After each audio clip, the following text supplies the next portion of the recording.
Before we proceed, please note that this video is made by AI, but all the content is manually researched by our team, and it's not AI generated. Here in this video, we will share the details for the error code 0x80a4000c with PlayStation 4.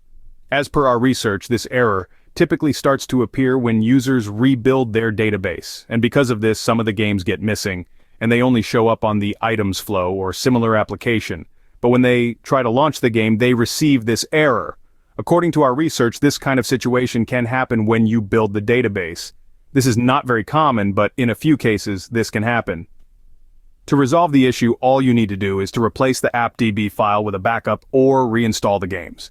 Let's dive into the first fix. Some users have successfully resolved this issue by simply replacing the App.db file with a backup. All their games were up and running again. This is a solution worth trying if you're comfortable with such operations. However, if tampering with files is not your cup of tea, there's a second fix. You can try reinstalling the game that's showing the error. A simple reinstall might just do the trick and get your game back on track.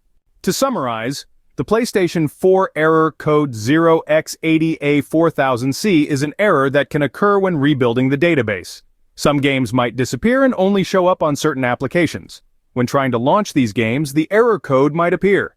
The solutions to this error are either replacing the App.db file with a backup or reinstalling the problematic game.